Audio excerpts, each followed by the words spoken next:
Assalamualaikum warahmatullahi wabarakatuh. Salam sejahtera untuk kita semuanya. Om Swastiastu, Namo Buddhaya, salam kebajikan. Rahayu Sagung Dumadi. Saya berdoa dan saya yakin bahwa semua makhluk di seluruh alam semesta ini, baik yang kelihatan maupun yang tidak kelihatan, di segala tingkatan, lapisan dimensi, dan yang tidak terikat ruang dan waktu, semuanya hidup berbahagia. Tidak lupa juga saya berdoa untuk semua para cucu sang waktu atau para cucu ruhani Syekh Maulana Maghribi atau Eyang Adimi. Saya berdoa kepada Allah agar senantiasa ditetapkan kesehatan lahir batinnya, ditetapkan kelancaran rezekinya, ditetapkan kelancaran urusan-urusannya, ditetapkan kekayaan uang-uangnya, ditetapkan keberkahan dan kemanfaatan umurnya, serta kejayaan dan kemakmuran senantiasa menyertai kalian semua sekeluarga. Amin. Alhamdulillah, pada hari ini kita masih bisa belajar bersama, menyelami samudra ilmu dari beliau sang waktu dalam kitab Risalah sang waktu yang disusun oleh tim Syiar Malam. Jika ada yang menghendaki kitab, bisa juga langsung hubungi saja tim Syiar Malam ya. Nah,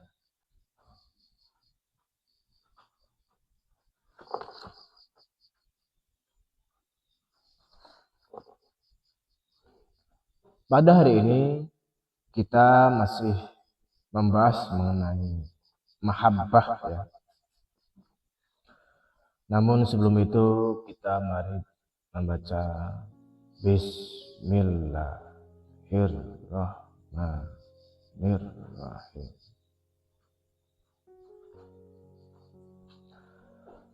Wahai cucuku mahabbah, dengarkanlah dengan hati yang tidak tergesa-gesa, karena apa yang akan kusampaikan sekarang adalah wejangan yang tidak bisa ditangkap oleh telinga yang sibuk, tidak bisa dicerna oleh akal yang sombong, tidak bisa disimpan oleh memori yang penuh dengan sampah dunia.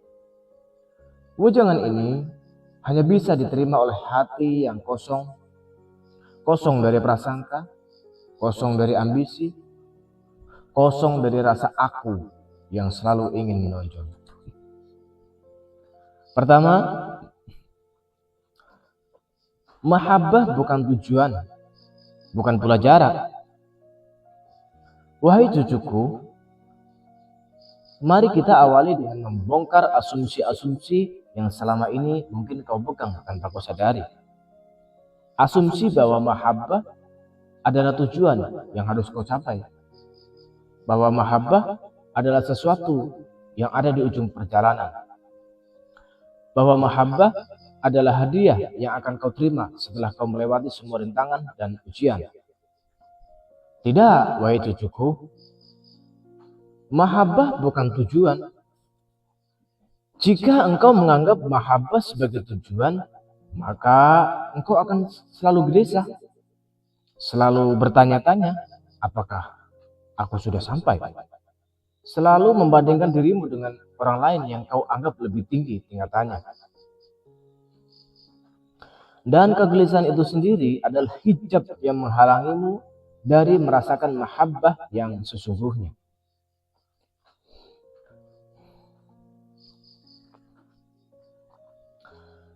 Mahabbah bukan pula jarak. Jika engkau menganggap mahabbah sebagai jarak yang harus kau tempuh, maka engkau akan selalu sibuk mengukur, selalu sibuk menghitung, selalu sibuk mengevaluasi seberapa jauh kau telah berjalan dan seberapa jauh yang masih harus kau tempuh.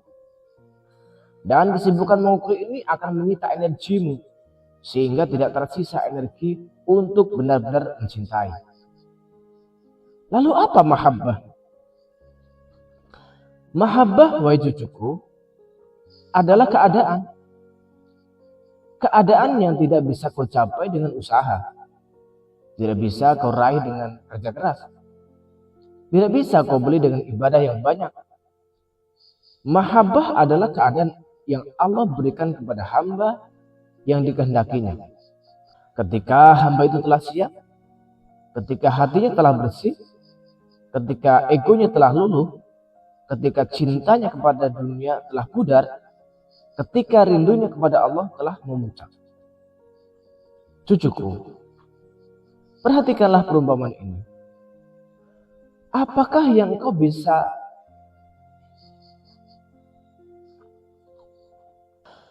Cucuku, perhatikanlah perumpamaan ini. Apakah engkau bisa mencapai keadaan jatuh cinta? Engkau bisa berusaha mendekati seseorang, bisa berbuat baik kepadanya, bisa menghabiskan waktu bersamanya.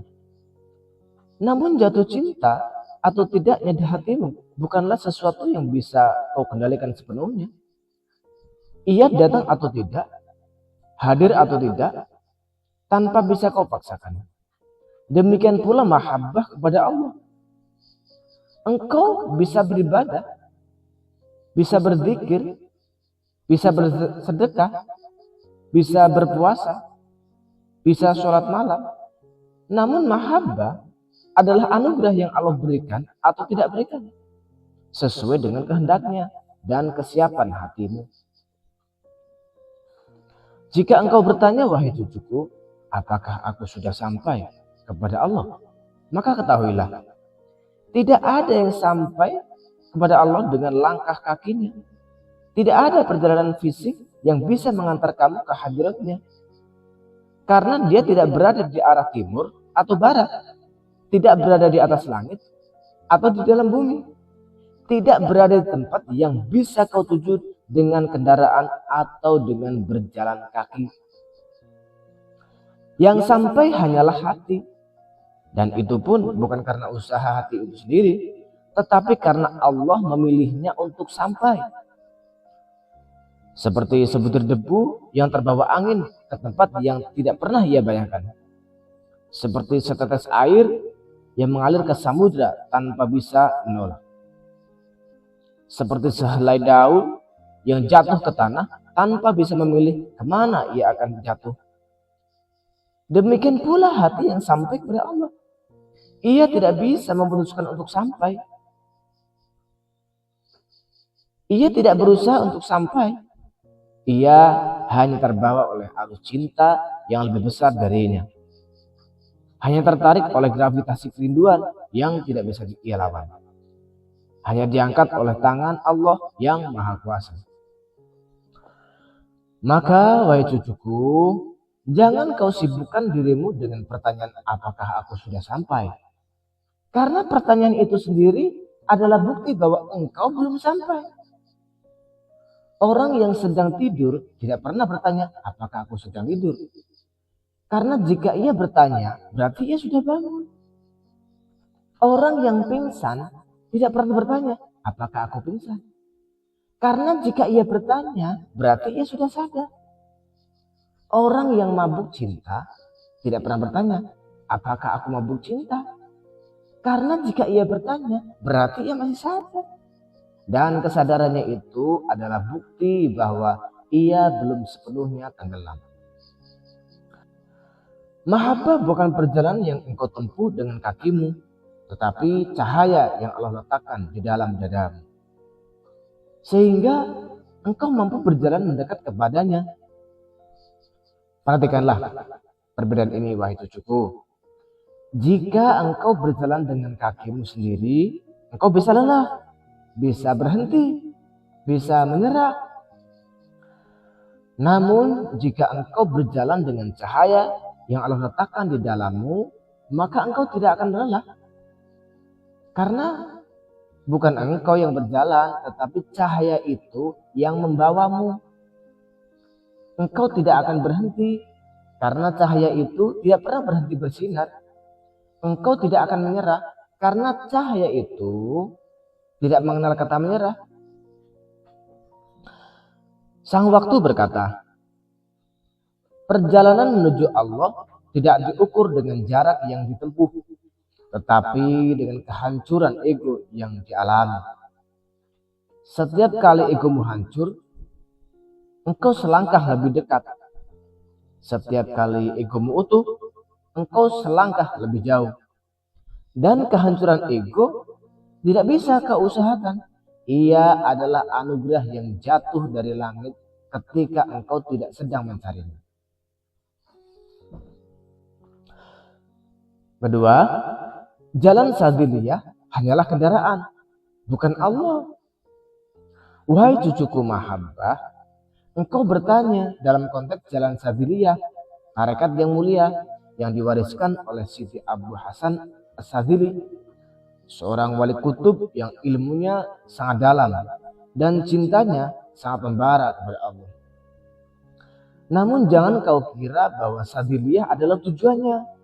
Jangan kau kira bahwa dengan mengikuti wirid-wiridnya, dengan mengamalkan adab-adabnya, dengan menghadiri majelis-majelisnya, engkau telah sampai atau akan sampai.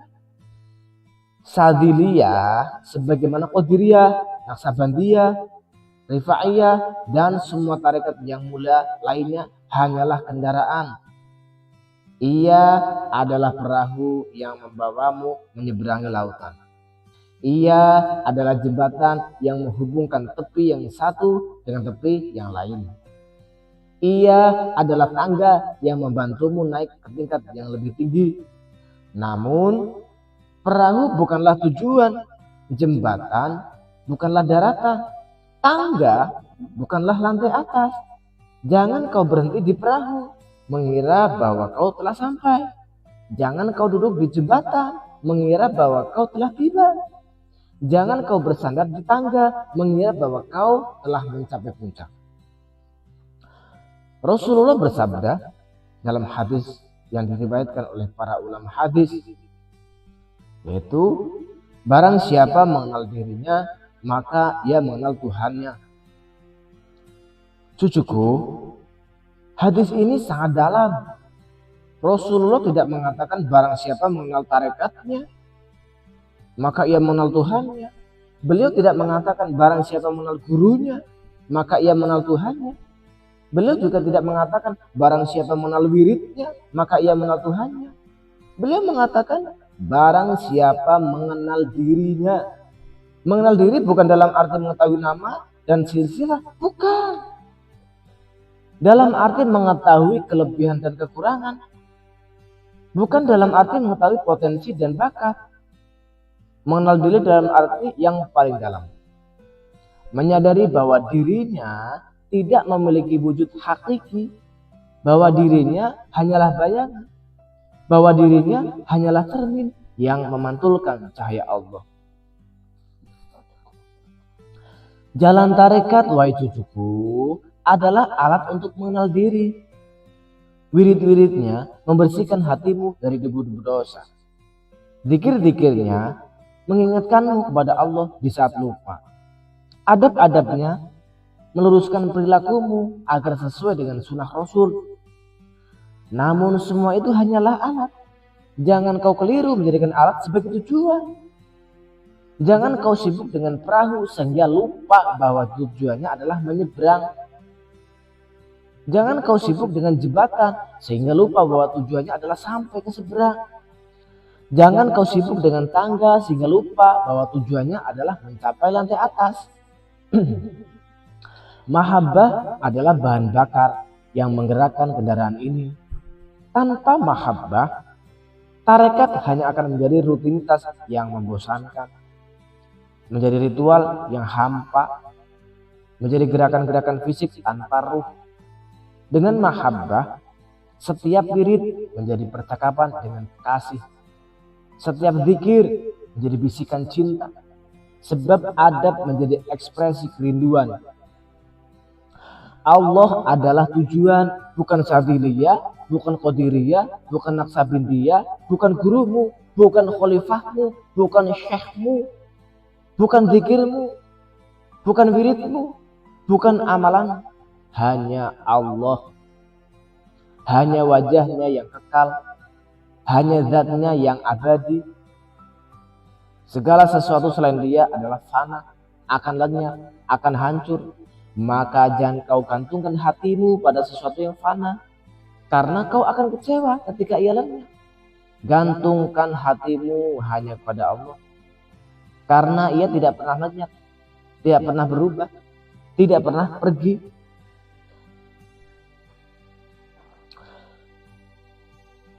Namun, wahai cucuku, inilah rahasia yang paling membingungkan. Perjalanan ruhani tidak seperti perjalanan kaki. Jika engkau berjalan kaki dari Jakarta ke Surabaya, setiap langkahmu adalah langkahmu sendiri.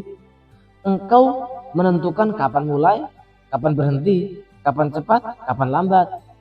Engkau yang merasakan lelah, yang merasakan haus, yang merasakan sakit di kaki. Namun dalam perjalanan ruhani semua berbeda. Dalam perjalanan ruhani engkau berjalan tetapi Allah yang mendekat. Engkau melangkah tetapi Allah yang menggerakkan kakimu. Engkau mencari tetapi Allah yang membuka pintu yang kau cari. Engkau mencintai tetapi Allah yang menanamkan cinta itu di hatimu. Engkau tidak bisa memisahkan antara usahamu dan anugerahnya, antara langkahmu dan dayanya, antara cintamu dan cintanya yang lebih dulu ada. Allah berfirman dalam hadis qudsi yang diriwayatkan oleh Imam Bukhari dan Muslim, yaitu, hambaku senantiasa mendekat kepadaku dengan amalan-amalan sunnah hingga aku mencintainya. Jika aku telah mencintainya, aku menjadi pendengarannya yang ia gunakan untuk mendengar, menjadi penglihatannya yang ia gunakan untuk melihat, menjadi tangannya yang ia gunakan untuk memukul, menjadi kakinya yang ia gunakan untuk berjalan. La haula wala quwwata illa billah.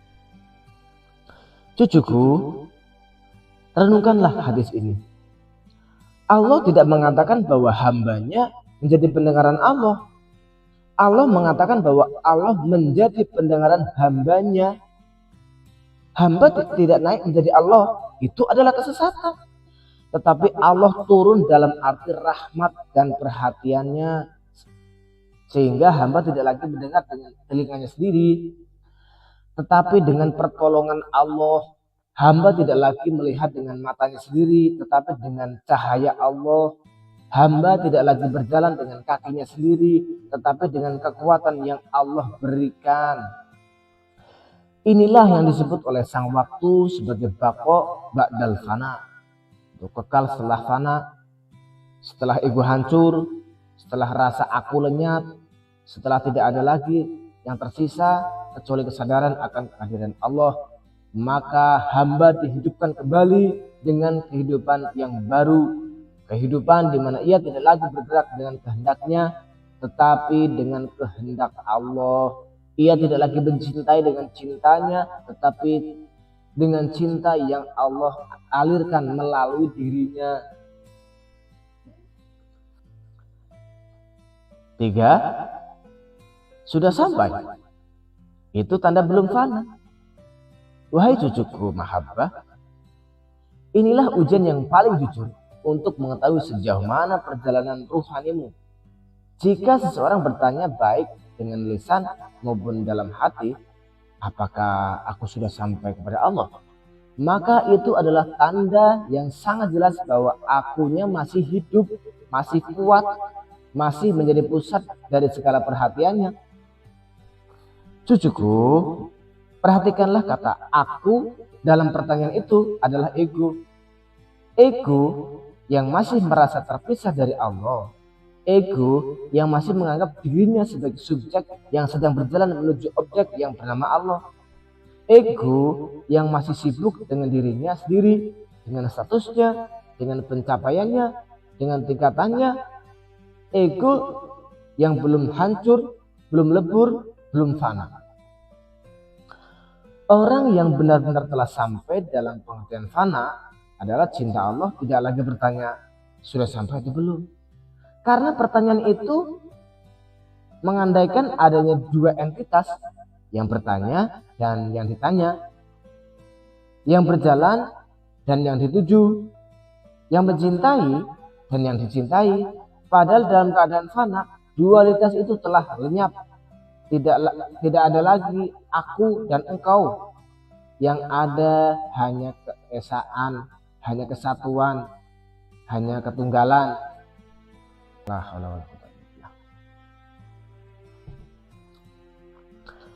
Jangan salah paham, wahai cucuku. Ini bukan berarti bahwa hamba menjadi Allah atau Allah menjadi hamba. Naudzubillah min dzalik. Itu adalah kesesatan yang paling besar. Yang dimaksud dengan lenyapnya dualitas adalah lenyapnya kesadaran hamba akan dirinya sebagai entitas yang terpisah. Ia masih hamba, Allah tetap Tuhan. Namun ia tidak lagi merasakan jarak, tidak lagi merasakan pemisahan, tidak lagi merasakan aku yang berdiri di hadapan engkau. Ia seperti kaca bening, ia tidak menghalangi cahaya.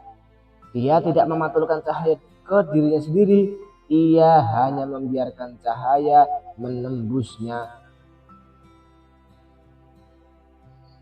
Kaca itu tetap kaca, cahaya tetap cahaya, namun bagi mata yang melihat seolah-olah tidak ada kaca, hanya cahaya. Dalam keadaan ini, seorang salik tidak lagi melihat perjalanannya. Ia tidak lagi bertanya seberapa jauh aku telah berjalan. Karena ia tidak lagi melihat dirinya sebagai seorang yang berjalan. Ia melihat hanya Allah. Ia melihat hanya gerakan Allah, hanya kehendak Allah, hanya kuasa Allah. Ia seperti wayang yang tidak sadar bahwa ia sedang dimainkan. Ia hanya bergerak tanpa bertanya dan kemana. Namun perbedaan dengan wayang, ia sadar dengan kesadaran yang paling tinggi bahwa ia sedang digerakkan oleh Yang Maha Menggerakkan. Dan kesadaran itu membuatnya bahagia, bukan membuatnya gelisah. Beliau berkata dengan suara yang sangat lembut namun menusuk hingga ke relung hati yang paling dalam, yaitu, jika engkau masih melihat perjalanan, berarti engkau belum melihat yang memperjalankan. Cucuku, renungkanlah kata-kata ini. Perjalanan adalah aktivitas. Aktivitas membutuhkan subjek untuk melakukan. Selama engkau masih melihat dirimu sebagai subjek yang sedang berjalan, selama engkau masih sadar akan langkah-langkahmu, selama engkau masih menghitung seberapa jauh engkau telah melangkah, maka engkau masih terperangkap dalam ilusi bahwa engkaulah yang berjalan. Padahal sejatinya Allah lah yang memperjalankanmu. Kakimu bergerak karena Allah menggerakkannya. Hatimu berdetak karena Allah menakdirkannya.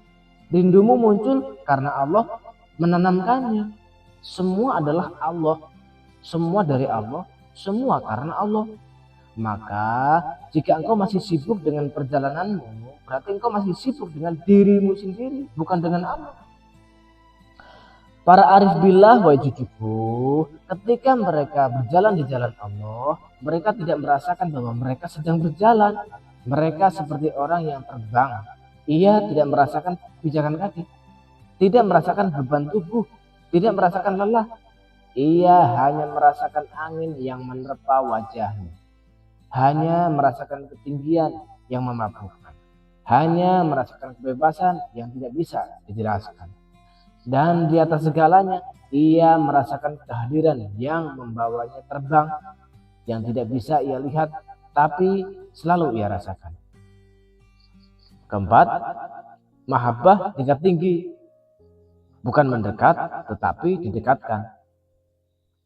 Wahai cucuku mahabbah, inilah rahasia yang paling sulit diterima oleh ego yang masih sombong, tetapi paling membebaskan bagi hati yang telah pasrah. Rahasia bahwa dalam mahabbah tingkat tinggi, engkau bukanlah subjek yang aktif mendekat, tetapi objek yang pasif didekati. Cucuku, kebanyakan orang, termasuk para salik di tingkat pemula, menganggap bahwa mahabbah adalah usahanya untuk mendekat kepada Allah. Ia beribadah, ia berzikir, ia berpuasa, ia bersedekah, ia sholat malam, ia membaca Al-Quran, ia menuntut ilmu, ia menjauhi maksiat. Semua itu dilakukan dengan kesadaran bahwa ia sedang mendekat kepada Allah, bahwa ia sedang membangun jembatan untuk dirinya dan Tuhannya, bahwa ia sedang menempuh jarak yang memisahkan. Pandangan ini tidak salah untuk tingkat pemula, bahkan ia diperlukan. Tanpa keyakinan bahwa usahanya berarti, seorang akan malas dan putus asa. Namun ketika engkau semakin dalam, ketika hatimu semakin bersih, ketika egomu semakin luluh, engkau akan menyadari sebuah kebenaran yang membalikkan segalanya. Bahwa sebenarnya bukan engkau yang mendekat, tetapi Allah yang mendekat kepadamu. Bukan engkau yang mencari, tetapi Allah yang menemukanmu. Bukan engkau yang mencintai, tetapi Allah yang lebih dulu mencintaimu. Allah berfirman dalam surah At-Tolaq ayat 2-3. Firman yang sering dibaca tetapi jarang direnungkan kedalamannya.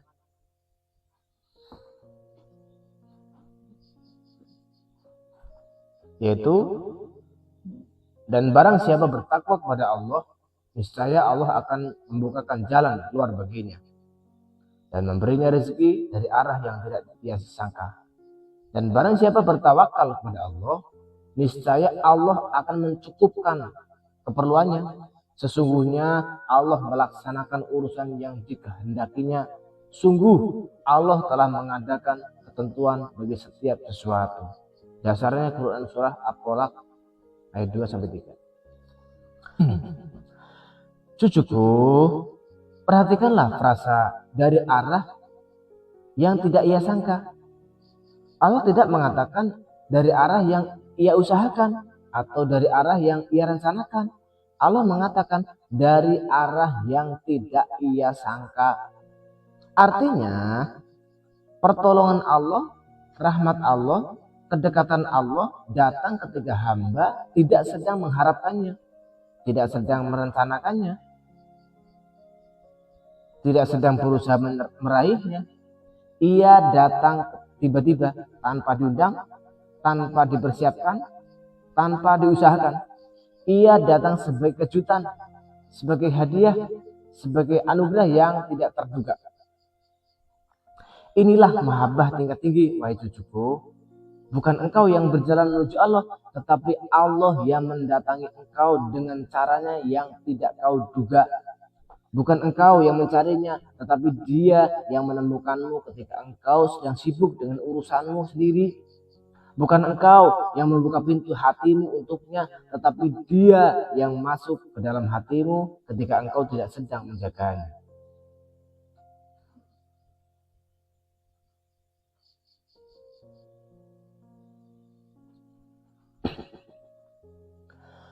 Sang waktu menyebut ini sebagai sabqatul mahabbah, kedahuluan cinta Allah. Allah lebih dulu mencintai hambanya sebelum hamba itu mencintainya. Allah lebih dulu mendekat sebelum hamba itu berusaha mendekat. Allah lebih dulu memilih sebelum hamba itu memilih. Cinta manusia kepada Allah hanyalah respon terhadap cinta Allah yang sudah lebih dulu ada. Seperti bunga yang mekar sebagai respon terhadap sinar matahari. Bunga tidak memutuskan untuk memekar, ia hanya merespon. Seperti lautan yang bergelombang sebagai respon terhadap tarikan bulan. Lautan tidak memutuskan untuk bergerak, ia hanya merespon. Seperti besi yang tertarik kepada magnet. Besi tidak memutuskan untuk mendekat, ia hanya merespon. Maka wahai cucuku, selama engkau masih merasa aku sedang berjalan, selama engkau masih merasa aku sedang berusaha mendekat, selama engkau masih merasa aku sedang mencintai, itu adalah tanda bahwa engkau masih berada di tingkat pemula, masih dalam perjalanan. Belum sampai pada tingkatan di mana engkau menyadari bahwa semua itu adalah anugerah, bahwa semua itu adalah respon, bahwa semua itu adalah cerminan dari cinta Allah yang lebih dulu ada. Ketika engkau mencapai tingkatan yang lebih tinggi, engkau tidak lagi berkata, aku mencintai Allah. Engkau berkata dengan penuh kesadaran dan kerendahan hati, Allah mencintaiku, maka aku mencintainya. Perbedaannya sangat tipis dalam susunan kata, tetapi sangat jauh dalam hakikat makna. Yang pertama, menempatkan dirimu sebagai subjek. Yang kedua, menempatkan Allah sebagai subjek. Yang pertama adalah pernyataan ego. Yang kedua adalah pernyataan kepasrahan. Yang pertama mengandung riya. Yang kedua bebas dari riya, karena engkau tidak sedang membanggakan cintamu, tetapi sedang mengakui cintanya. Keren.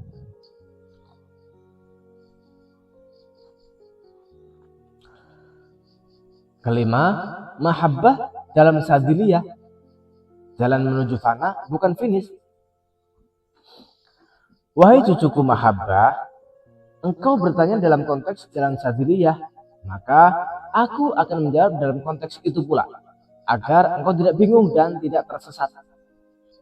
Tarekat sadiliyah yang didirikan oleh Sidi Abu Hasan As-Sadili memiliki karakteristik yang khas. Ia tidak terlalu menekankan pada riadoh atau latihan-latihan keras seperti beberapa tarekat lainnya. Ia lebih menekankan pada adab, pada keikhlasan, pada kesadaran akan kehadiran Allah dalam setiap saat. Wirid-wirid sadiliyah seperti Hizib Al-Bahr, Hizib Al-Falah, Hizib As-Sadili dirancang untuk membersihkan hati, membukakan pintu makrifat, dan mengantarkan salik kepada fana dalam cinta Allah. Namun wahai cucuku, semua ini wirid, adab, hizib, zikir tetaplah jalan, bukan finish. Jangan kau berhenti di wirid mengira bahwa dengan membaca hizib al-bahr setiap hari engkau telah sampai. Jangan kau berbangga dengan adab mengira bahwa dengan menjaga adab sadiliyah engkau telah mencapai puncak. Wirid adalah alat untuk membersihkan kaca hati. Adab adalah kendaraan untuk menjaga konsistensi perjalanan. Namun tujuannya tetaplah Allah, bukan wirid, bukan adab, bukan tarekat. Beliau berkata dengan tegas namun lembut. Tarekat sadiliyah mengajarkan wirid yang membersihkan kaca hati, zikir yang menghidupkan ruh, mahabbah yang melelehkan ego, tetapi semua ini tetap jalan, bukan Tuhan. Jangan kau sembah jalannya, tetapi sembahlah yang ditunjuk oleh jalan. Cucuku, engkau bertanya, apakah aku sudah sampai? Maka jawabanku adalah pertanyaan balik, siapa yang bertanya? Jika yang bertanya adalah egomu, maka jawabannya belum dan tidak akan pernah selama ego itu masih ada. Jika yang bertanya adalah hatimu yang telah bersih, maka ia tidak akan bertanya demikian, karena ia sudah merasakan kehadiran Allah begitu dekat, sehingga pertanyaannya sudah sampai atau belum. Terasa konyol, seperti seorang yang sedang berada dalam lautan bertanya, apakah aku sudah basah?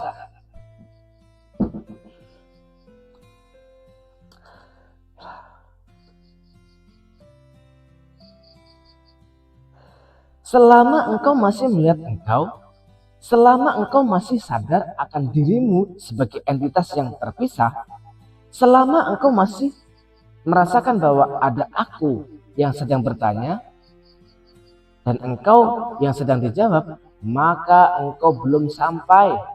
Karena sampai dalam konteks spiritual bukan berarti mencapai suatu lokasi, tetapi berarti lenyapnya kesadaran akan jarak. Ketika tidak ada lagi jarak, tidak ada lagi yang namanya sampai, ketika tidak ada lagi pemisah, tidak ada lagi yang namanya mendekat, Yang ada hanyalah kebersamaan, kehadiran, kesatuan dalam pengertian yang paling murni, bukan kesatuan wujud yang sesat, tetapi kesatuan rasa, kesatuan kesadaran, kesatuan cinta.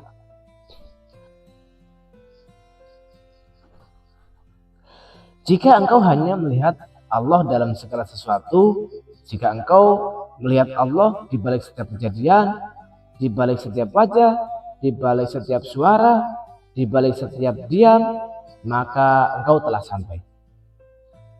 Bahkan tanpa bergerak, bahkan tanpa bersuara, bahkan tanpa meninggalkan tempat dudukmu, karena kata sampai bukanlah soal jarak fisik, tetapi soal kejernihan hati.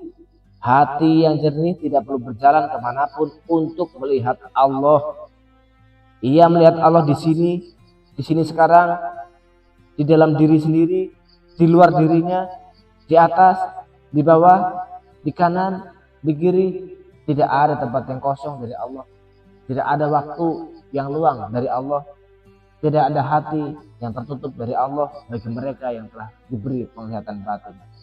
La haula wala quwwata illa billah. La haula wala quwwata illa billah. Keenam, apakah mahabbahmu diterima Allah? Wahai cucuku mahabbah, pertanyaan ini mungkin lebih penting dari pertanyaan pertama, karena pertanyaan sudah sampai atau belum adalah pertanyaan tentang statusmu di hadapan Allah, dan status adalah urusan Allah, bukan urusanmu.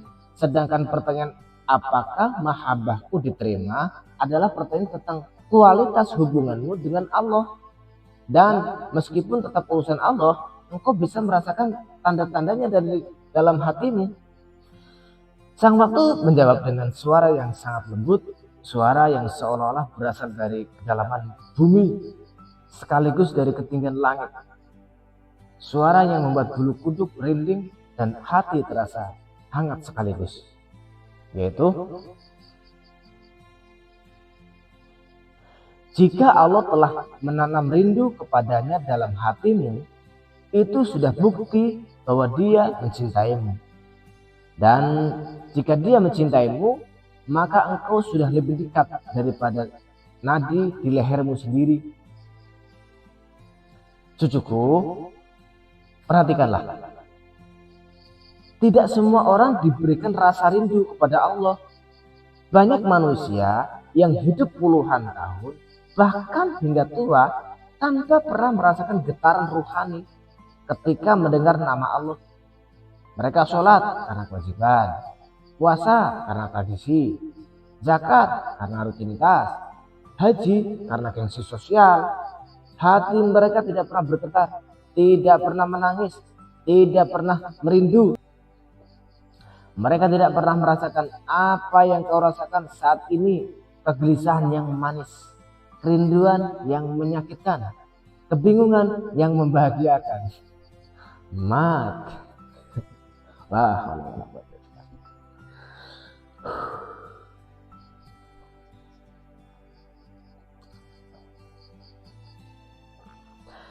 Rindu kepada Allah, wahai cucuku, adalah anugerah yang sangat besar.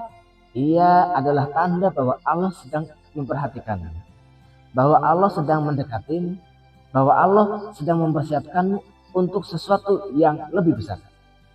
Rindu adalah undangan untuk masuk ke hadiratnya. Rindu adalah panggilan untuk pulang. Rindu adalah bukti bahwa di dalam dadamu ada sesuatu yang lebih dari sekedar daging dan darah. Ada ruh yang berasal dari Allah dan rindu untuk kembali kepadanya. Allah berfirman dalam surat Qaf ayat 16, firman yang sangat terkenal di kalangan sang waktu, yaitu, dan sungguh kami telah menciptakan manusia dan mengetahui apa yang dibisikkan oleh hatinya, dan kami lebih dekat kepadanya daripada urat lehernya sendiri. Dasarnya Quran surah Qaf ayat 16. Cucuku, renungkanlah ayat ini.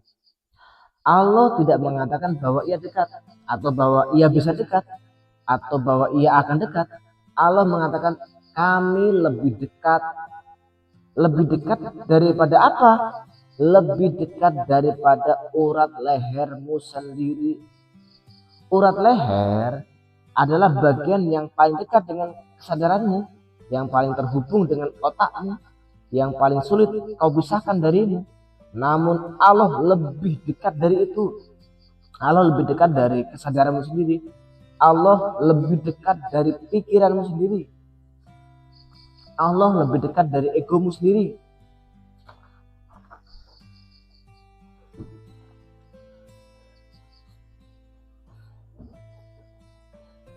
Jika Allah sudah sedekat itu, lalu apa gunanya bertanya, sudah sampai atau belum? Bagaimana bisa kata sampai kepada yang sudah lebih dekat dari urat lehermu? Bagaimana bisa mendekat kepada yang tidak pernah jauh? Bagaimana bisa mencapai kepada yang sudah bersama sejak sebelum kau lahir?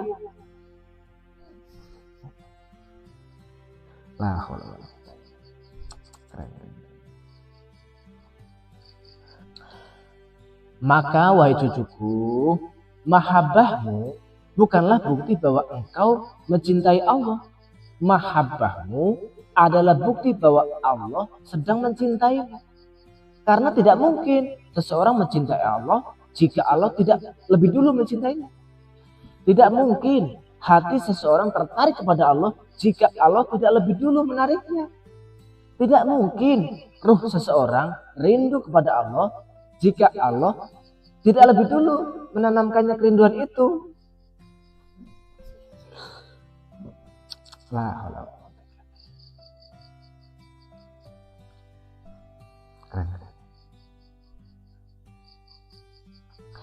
Ini adalah kebalikan dari logika manusia. Manusia berpikir bahwa ia harus berusaha mencintai Allah agar Allah mencintainya. Padahal dalam realitas spiritual, Allah lebih dulu mencintainya, baru kemudian hamba mencintai. Ini adalah kebalikan dari logika manusia. Manusia berpikir bahwa ia harus berusaha mencintai Allah agar Allah mencintainya. Padahal dalam realitas spiritual, Allah lebih dulu mencintai, baru kemudian hamba mencintai. Allah lebih dulu memilih, baru kemudian hamba berusaha. Allah lebih dulu mendekat, baru kemudian hamba merasakan kedekatan. Seperti matahari yang lebih dulu bersinar, baru kemudian bunga mekar. Seperti hujan yang lebih dulu turun, baru kemudian tanah menjadi subur. Seperti guru yang lebih dulu mengajar, baru kemudian murid memahami. Maka jangan risaukan apakah cintamu cukup besar, apakah cintamu cukup tulus, apakah cintamu diterima. Jika engkau merasakan rindu, jika engkau merasakan getaran ketika menyebut namanya, jika engkau menangis ketika bersujud, ketika engkau gelisah, ketika jauh darinya, itu sudah cukup. Itu adalah bukti bahwa Allah sedang mencintaimu. Dan jika Allah mencintaimu, tidak ada yang perlu kau takutkan. Tidak ada dosa yang tidak bisa diampuni. Tidak ada kesalahan yang tidak bisa diperbaiki. Tidak ada jarak yang tidak bisa didekati.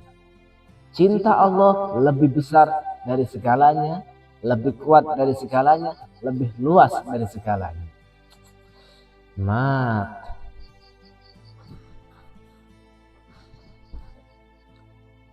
Pak seru ya.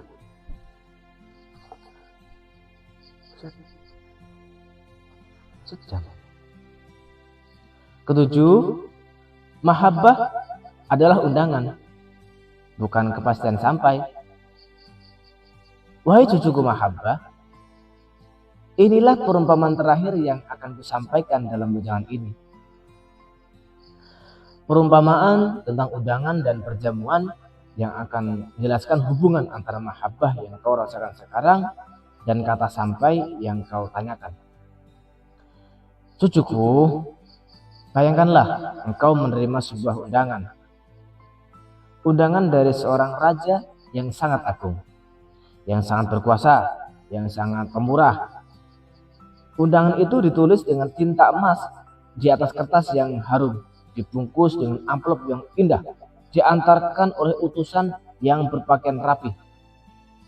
Di dalam undangan itu tertulis, engkau diundang untuk menghadiri perjamuan di istanaku pada hari yang telah ditentukan. Sekarang, apakah dengan menerima undangan itu, engkau sudah menghadiri perjamuan? Belum, engkau baru diundang. Masih ada waktu antara sekarang dan hari perjamuan. Maka masih ada persiapan yang harus kau lakukan. Masih ada perjalanan yang harus kau tempuh dari rumahmu ke istana. Namun, apakah undangan itu tidak berarti? Justru sangat berarti. Undangan itu adalah bukti bahwa raja memperhatikanmu, bahwa raja menganggapmu layak, bahwa raja ingin engkau hadir dalam perjamuannya. Tanpa undangan, engkau tidak akan pernah bisa masuk ke istana. Tanpa undangan, engkau tidak akan pernah duduk semeja dengan raja.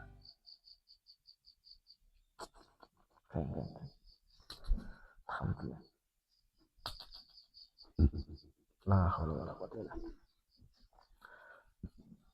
Alhamdulillah,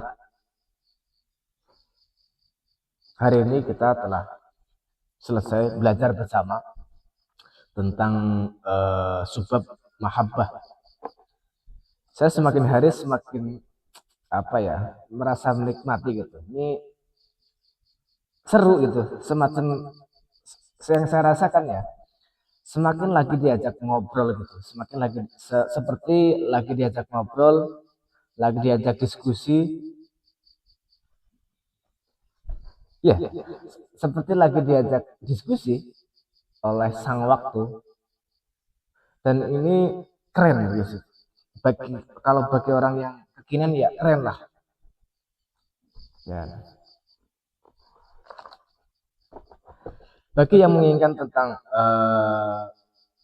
kitab Risalah Sang Waktu, ya, silakan bisa hubungi sendiri ya ke tim Syiar Malam ya.